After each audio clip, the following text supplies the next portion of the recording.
Hello and welcome to another episode of PodcastDX, the show that brings you interviews with people just like you whose lives were forever changed by a medical diagnosis. I'm Lita. Ron is not here today. He's still trying for that last spot in the Paralympics, so he's out practice shooting. And I'm Jean Marie. Collectively, we're the host of PodcastDX. On today's show, we're talking about mental health with Casey Hirsch. Casey is a licensed clinical social worker, competitive international Latin ballroom dancer, of which I am very envious, author, and the founder of LightYourSparkle.life. Her book, pending publication, explores the connections between illness, trauma, attachment, and resiliency. Hello, Casey. Thank you for joining us today. Hello. Thanks for having me. And yeah, Casey, my mom desperately wants to learn how to dance. Yes. Great. It's been a lifelong wish, but I just don't think I can do it. But it's a great way to exercise. Don't do that. Just go do it.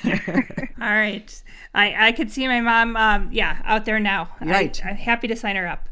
Hi, Casey. What actually inspired you to pursue a degree and a career in social work? Well, I have to say it was not a direct route. I had many twists and turns in my process of getting there.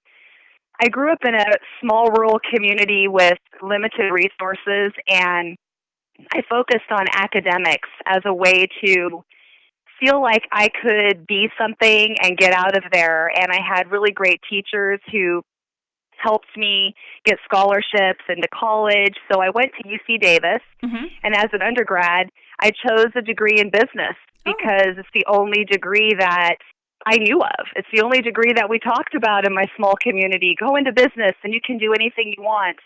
Well, I realized I was helping people with their problems, and people were coming to me with their problems when I was in the business field. So I took a step back and I realized when I was a young child in my community, because there was just such a limited number of extracurricular activities, I volunteered a lot in community service. And I enjoyed helping people with the Theraptimist and Halloween carnivals and food drives and through my church programs. And really, I was doing social work even as a young child. So it all made sense. I had a really rough childhood. There was domestic violence in my home. My parents went through a really terrible high-conflict divorce. And on top of all that, I also struggled with chronic childhood illness since I was 1. And I was really miserable. It was easy to lose hope and feel like there wasn't a way out. But I had these amazing connections with people in my life, from church, teachers, eventually a holistic healer and a psychologist. And I learned that support and relationships can make a huge difference in a person's life. So I chose social work because I knew that if I could be one person in someone's life that gave someone hope and made them feel less alone, I could truly make a difference. And that felt really good to me. Social work embodies a systems approach, which is something that's really important to me because it means that you really see the whole person for who they are and try to understand them in the context of their environment. And it also emphasizes advocacy and empowerment, which is also important to me because you can really advocate and help empower people who feel like they don't have the resources or they didn't grow up with what they needed to do, what they really believe they wanted to do. So I love social work. I'm just so proud to say I'm a social worker. Right. Well, that's great. And I understand that you also had experience being a patient with the Crohn's disease. Is that since you were 1 year old? So I wasn't diagnosed with Crohn's disease until I was 30. Okay. Oh, okay. But I did have just numerous illnesses and infections since I was 1, and it took a very long time to figure out what was going on. And in reality, my immune system was just being attacked and beat in so many ways from that 1 year age up until eventually we figured out, okay, I have Crohn's disease, but it was many diagnoses, many interactions with physicians, in and out of specialists. I mean, in some ways, I feel like I'm an expert in being sick, Sure. which is not something that I feel good about saying, but it's true. I've been most of my life all over the country, seeing different specialists, getting all the different labels that go along with, okay, maybe she has this, maybe she has that, and trying approaches and different modalities to figure out what's wrong and how to help me get better. Okay. And we've never discussed Crohn's disease before. Could you please tell our listeners what Crohn's disease is? Absolutely. So it's considered a chronic inflammatory bowel disease, and that means it's characterized by inflammation of the gastrointestinal tract or the gut or the GI. Okay. And it's considered an autoimmune disease. Typically, it affects the small intestine, though it can affect any part of the gut. Now, the exact cause isn't known, though evidence shows there's some combination of genetics, the environment, and an overactive immune system. For people who haven't experienced much with Crohn's disease or don't know what it is, it's important to understand the immune system a bit. Okay. The immune system is designed to protect us from foreign invaders, bacteria and virus. So if you imagine if you're bit by a bee and you get the sting, you can see on your arm a visible red. It'll get swollen. Sure. That's inflammation, Sure. which is what happens when our body is attacked. It's a natural immune response. You can see that. But with Crohn's disease, this inflammation, this red and raw state is inside the intestine. Okay. Not visible. You can't Right. see it, but it's still there, and it's going on repeatedly. So there's little reprieve for the intestines to heal. In autoimmune, the body's immune system attacks parts of the body that are not dangerous and are healthy tissues. Right. Conventional medicine says that there isn't a known cure. I really try not to focus on that because the body is capable of incredible things. And there are many options for treating Crohn's disease and living a quality life. Okay. So I focus on how to pursue those and trust that there's a lot we don't know. Right. And having a positive attitude is very Can make a often big a difference. healing Yeah. effect in itself. Yeah. What kind of symptoms would a person with Crohn's have? Symptoms can be reserved to the gut, but they can also expand to other parts of the body. The joints, eyes, urinary tract. There are, however, common symptoms that most people with Crohn's disease report. Reoccurring diarrhea, rectal bleeding, unexplained weight loss, fever, fistulas, abdominal pain and cramping, fatigue, anemia. People with Crohn's disease describe having remissions and relapses. So there are times when you might feel like you're okay and you're going through your day less miserable than maybe on a day when you have a relapse or a flare. And these flares can be really violent. It just depends on the circumstances of the flare. Mm-hmm. The frustrating part is that usually it's hard to figure out the reasons for the remissions and the relapses. I know that for myself, there are times when, say, for example, the holidays, if I'm really stressed during the holidays, it's almost predictable that I'm going to have some type of flare. But the rest of the time, it's very random. Okay. Symptoms are really individual. Sure. No two people will usually have the same symptoms. In my case, I have a lot of pain from spasms in my small intestine, anemia, and low energy. but I've been able to maintain my weight with healthy diet, supplements, and ballroom dancing, which might be very different from another person's experience of Crohn's disease. Of course. And how has your experience with chronic illness affected or influenced your career? It's influenced it a lot. The lens I see the world is through having chronic illness.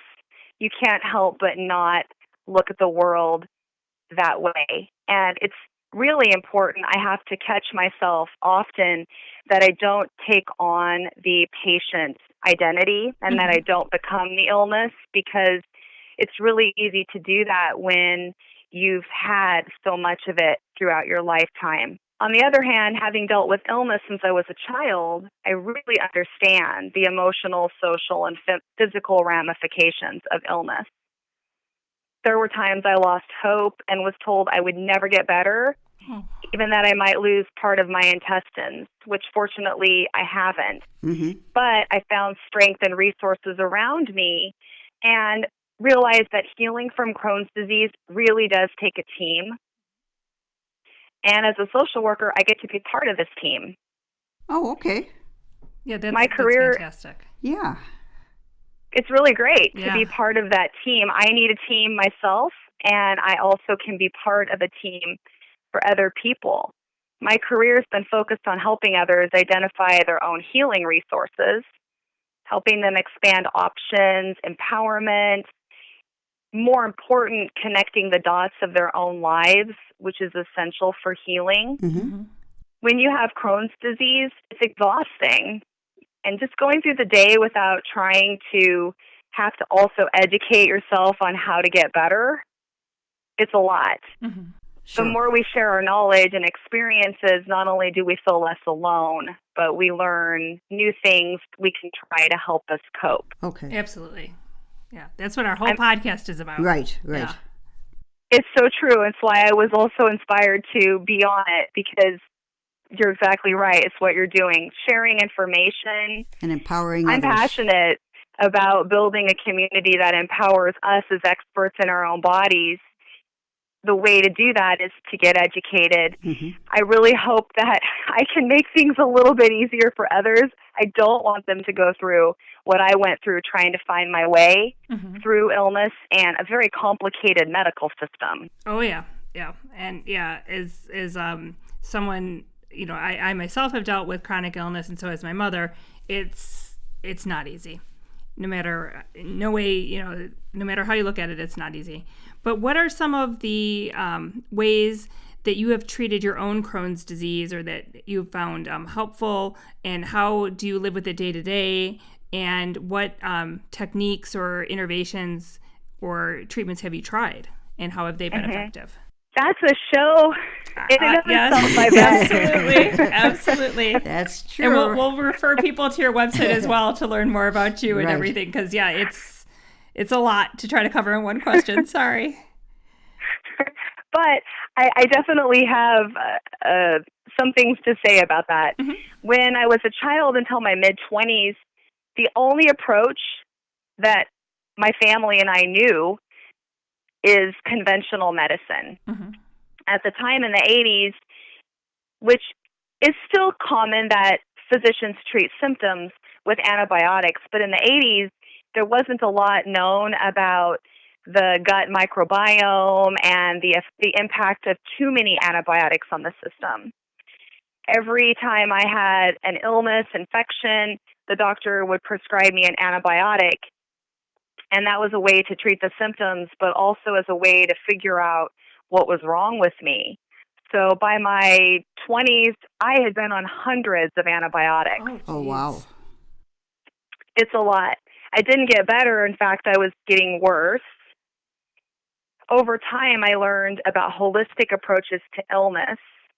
I changed my diet, started taking supplements, saw a licensed mental health therapist, made changes in my environment. I had immediate improvements. Okay. Oh, fantastic. Over time, I began to transition to an integrative treatment model that includes functional medicine, and many approaches to healing that are alternative. Okay. So some of these include Nambudrapad's allergy elimination technique, biomagnetism. I've really spent a lot of time in the field of energy medicine. Like Reiki? Reiki, absolutely. Okay. In fact, I learned Reiki and got certified in it myself so I could do self-treatments as well as seeing a Reiki practitioner. Okay. The energy medicine is very broad, and Reiki is just one of many, many approaches that are fantastic. Sensory motor psychotherapy is an approach for dealing with trauma that's been very useful. And ballroom dancing is critical for me. In my list of things I've done that have helped me heal, I rank ballroom dancing as very, very high. But by and large, the most important thing is I've opened my mind to limitless possibilities for healing. And when people ask me, have you tried this technique, or take a look at this, I'm open-minded to the potential for that to help me. And sometimes it's the things that we're most unfamiliar with that are the things that can help us the most. Sure. Well, that's great that you're open to that. You know, a lot of people might not be. I think I am. Well, I will say that I know the first time my mom tried meditation, I did not think it was going to work because she's the kind of person that you can't get to sit still for more than 10 seconds. But she absolutely loved it and felt a significant difference from that first session. So, and now we're going to have to sign her up for ballroom dancing. Right, and I also enjoyed the sensations after the Reiki. Casey, we've spoken with several other guests that have explained how early childhood trauma can affect health over the course of your lifetime. And I understand that you have found this as well? Absolutely. That's an understatement for sure. Okay. Personally, there's a definite connection when I look at my life between childhood trauma and how the disease process evolved in my body. Okay. My mom, when I was a little girl, my mom kept a diary and she would document. I had so many appointments with physicians and I was on so many different medications. My mom kept a date book and she recorded what type of test I had, what diagnosis I had for that particular week, what antibiotic I was on. Wow. And so she had this record of these visits with physicians and my history. As an adult, I was obviously in the mental health field, and trauma weaved in and out of my work. I also was dealing with my own chronic illness, and at that time had been diagnosed with Crohn's disease. And I wanted to know what happened to me. I really want to understand through myself. Are there any pieces of information from my history that will help me know which direction to go to get better? Okay. I took all that information, I put it on a spreadsheet because I'm just like that. I had to try to notice trends, and I was blown away with how many times in my life there was a huge stressor or a traumatic event, and then I ended up with, say, migraines or tachycardia. I had this time in my life where my heart was beating really fast. It was very irregular and fast, and no one knew what was going on with me. Well, these incidents of physical symptoms were right around the time, say, the divorce was happening or other stressors. Okay. That was really, eye-opening for me. I would never look at any health problem as a clinician and personally without exploring one's life history. Sure. Our history and experiences influence who we are and also how our body responds to the environment and social relationships. There was a famous study that some people might be familiar with called the ACEs. Yes. Not only have I experienced this professionally, but the research is very clear that there is a connection between adverse childhood experiences, or ACEs, and health in later life. ACEs can include physical, emotional, sexual abuse, neglect, loss of a parent, which includes divorce, domestic violence. These are just some of the ACEs. The more ACEs you have, the more adverse childhood experiences, the higher the risk for illness and mental health conditions. Mm-hmm. We often don't think about when there's a trauma, our body protects itself from the threat by mobilizing its resources with something called fight or flight. Mm-hmm. It's part of survival, just like in the animal kingdom. Right. As humans, when anything is perceived as a threat and makes us feel helpless and vulnerable, our brain and body are cataloging the sensations, the memories, the feelings. So events that happen in the future will trigger the same fight or flight response, even if they're not the same event that happened in the childhood. Okay. When we're in a fight or flight response, our body's focused on survival. Right. The stress hormones are released, and these stress hormones cause inflammation and certainly contribute to a cycle of illness. Okay. Sure. Right. That's how I understood it as well. That Right. the trauma and the fight or flight reflex that your body goes through can cause heart disease later in life, for instance. Other Right. Anything that your body is reacting to it. And right. we do have a great deal of research links on our Pinterest page for that as well. Because there is. We're finding this more and more. Right. Well, I think we're just learning about it more and more as well. And like you said, you treat the person, as a whole, Mm-hmm. and I think that's vital as well. And Casey, your experience with Crohn's and early childhood trauma resulted in your integration and your work as a social worker. And then you can you tell us more about how you deal with like the person as in their entirety, and how you encompass all of those different aspects into your work? Yes, it's part of it is me figuring out how to apply these different elements in my work, but I've learned how to do that and find ways to manage it through being a patient. Okay. Mm-hmm. Sure. As a patient, I see what it's like to go see a doctor and then go see a therapist and then have both of them not talk to each other or reference the set of symptoms I'm having in each of their disciplines. Much like going to see someone for an earache and the ear, nose, and throat specialist says one thing, but they're not going to necessarily look at how your ear is connected to another part of your body. Mm-hmm. It feels very fragmented. As a patient and as a professional, when we go see physicians, we often give them the power to be the experts on our own bodies. They're the ones that have the education. They're the ones that have all this experience and background that we don't credit ourselves for. What we forget, however, is no one knows our bodies better than we do. Right. Empowerment is a really important part of being able to see yourself as an expert on your own body enough to show up in your own team, and also to be able to know your body well enough that you can be a resource to your physicians and healers. So empowerment is first. I like to say that people have to develop that confidence to feel empowered before they're able to step in and help the system integrate itself.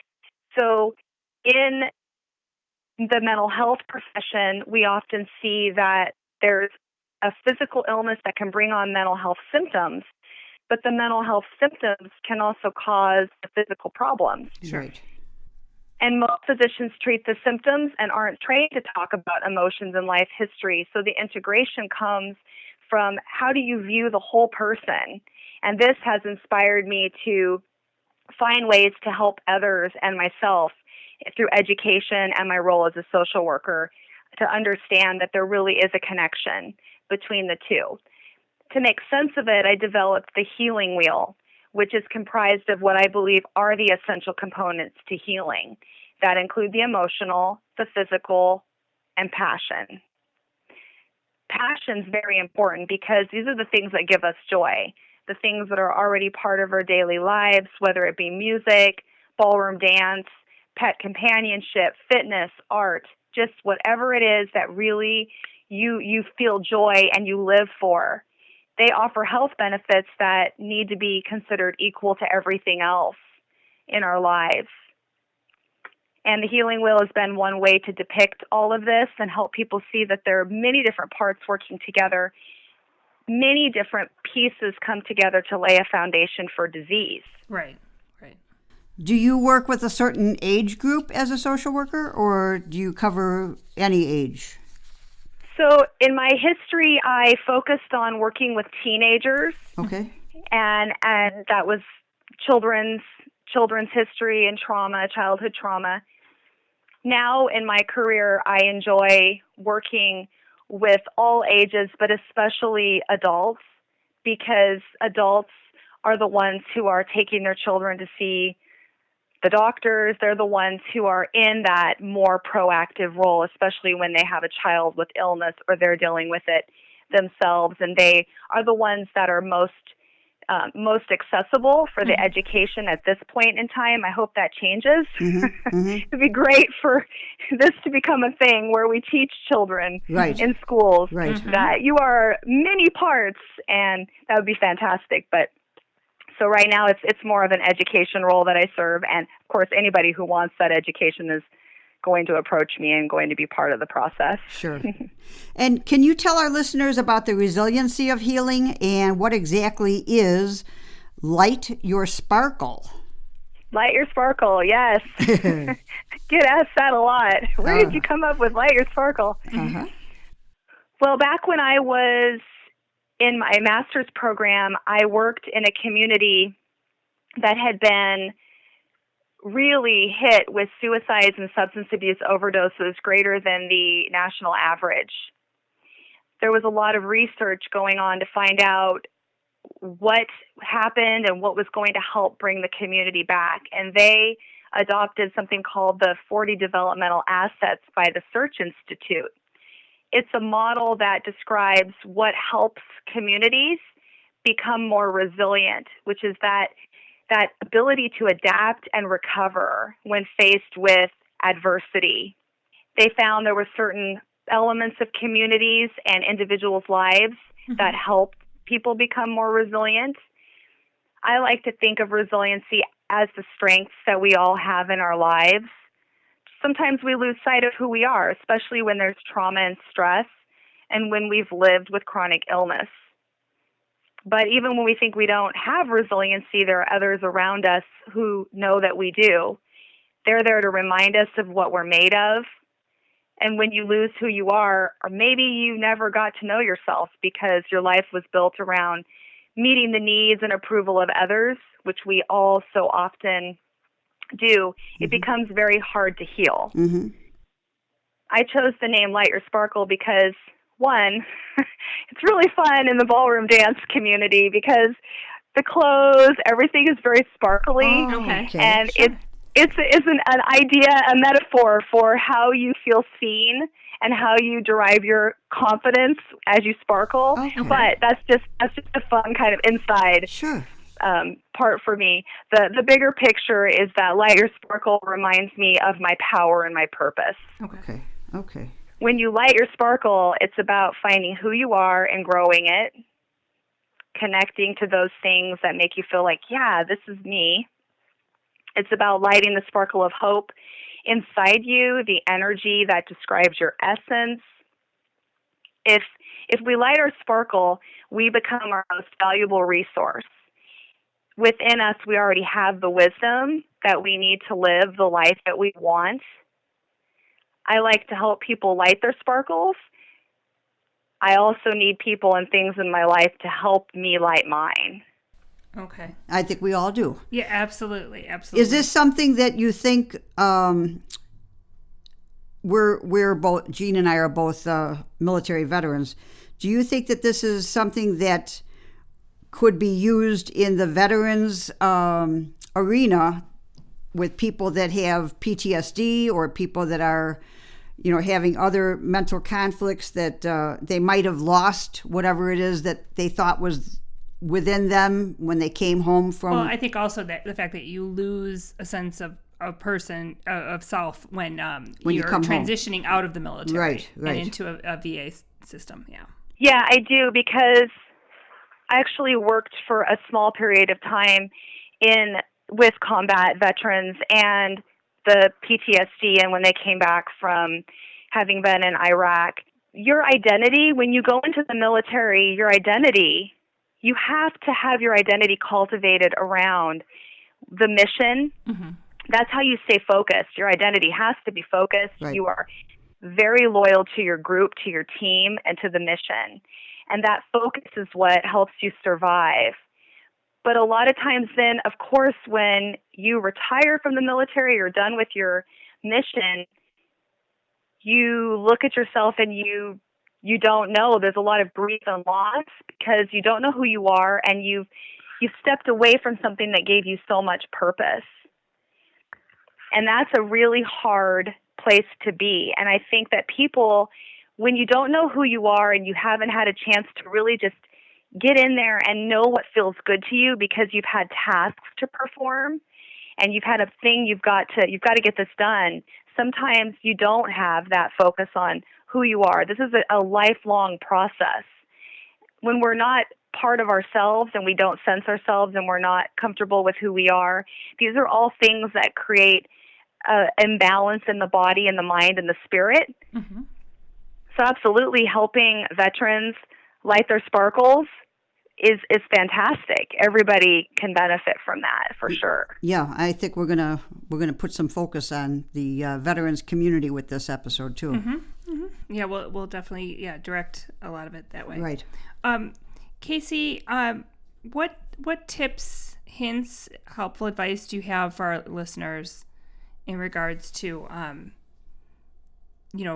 overall mental health and everything, and what can we do and what resources are available to us? There's a lot of great resources available. I think it's important for people to remember to not lose hope. Okay. It's so important to help people get connected with resources that make their path so clear. Just like what you're talking about with veterans, the more we can reach out mm-hmm. and offer resources and education and hope, it doesn't get any better than that. Forming an integrative team includes doctors and therapists, family, friends, healers, pets, teachers, nutritionists, church groups. The list is endless for what comprises an individual's integrated team. Mm-hmm. We often just need help in pulling those parts together or even recognizing what's available to us on our team. A lot of people may not even think a pet companion, a dance teacher, sure. How are they part of my healing? There are great books and resources available. Of course, people can use my website. Okay. Obviously, your podcast, an excellent, excellent resource. There are specific therapies that if people are interested, they can explore. One of which is, two actually, that are used for treating trauma. Okay. One is called sensory motor psychotherapy, mm-hmm. and the other is called EMDR, mm-hmm. also known as eye movement desensitization and reprocessing. There's a doctor by the name of Veronique Mead. She has done an excellent job of integrating the research on trauma and chronic illness. She has a website, chronicillnesstraumastudies.com. Really helpful to be able to go to one website where there's a lot of information sure. in one place. Right. There's a Trauma Center of Boston, traumacenter.net. Again, excellent resource for trauma, how these connections happen. For those who like to read, there's a book called The Body Keeps a Score by Bessel van der Kolk. This book really changed my life. When I read it, it was definitely an aha moment for me. another book by Dr. Emran Meyer. It's the first book. It's called The Mind-Gut Connection. It's the first book that I read that really showed how our emotions are mirrored in our gut, how our gut has contractions in response to our emotional state, and how our brain and our gut are connected. I can give you a few more if you want me to. Yes, sure. What we do is on my list. Yes, what we do is we have a resource page for each guest on our website, and on that resource page, I list as many as you would like. Right, and because we'll make this sure way that we it's have links there as well. Right, this way it's a good place for people to go and get all the information they need about this episode. Right, we also have a mental health Pinterest board, and we'll make sure that we include these resources there. Right. And then we do have a special board just for books. Yes. And so Great. We'll have links there as well. So go ahead, continue on. Yes, feel free. Excellent. And I'm happy to elaborate on any of these if there's any interest in that. There's a podcast called Therapy Chat. It's ran by Laura Reagan, LCSWC. She's interviewed a number of experts on the topic of mental health, trauma, and illness. Yeah, we subscribe. Yes. We subscribe to that one, yeah. Yes. Great. I found it not to only be helpful for me as a therapist, but also helpful for non-therapists. Yeah, because we're not therapists and we enjoyed it. Oh, yeah. Right. I know. You take the parts that are applicable to you, and then you say, I don't really want all that other stuff, but I'll take this part. Right. So there's a website for the Nambudripaz allergy elimination technique that I mentioned earlier. That's called naet.com. I encourage people to open their mind and go look at that website and read about it and see if there's any connection that they might feel to that. There's also a book that was written by Dr. Devi, and it talks about how our allergies, it's about allergies, but a deeper understanding of how our body gets very overly reactive, and ways to use the alternative technique to calm the system down and help strengthen the immune system. Okay. What is that book called? So Dr. Devi has a book called Say Goodbye to Illness. Say Goodbye to Illness, okay. And the website is naet.com. Okay, I've got that one. All right. How can our listeners learn more about you, the work that you're doing, and how can they learn how to light their sparkle? Yeah, they can take a look at my website, www.lightyoursparkle.life. They can subscribe to my newsletter, my YouTube channel. Feel free to write me if they have questions or suggestions, because this is an evolving, growing field. I love hearing from people. As you mentioned earlier, I'm writing a book that ties together a lot of what we talked about today through my personal story. Mm-hmm. And do you know when, do you have an estimated publication date for that yet? Not right now. Okay. I hope soon. We'll watch for it. Yes, we will not only cheer you on, but we'll be sure to get a copy. Yes. Thank you so much. I try to keep including articles. I've published articles in diverse venues to try to cover these different topics, and so those are on my blog.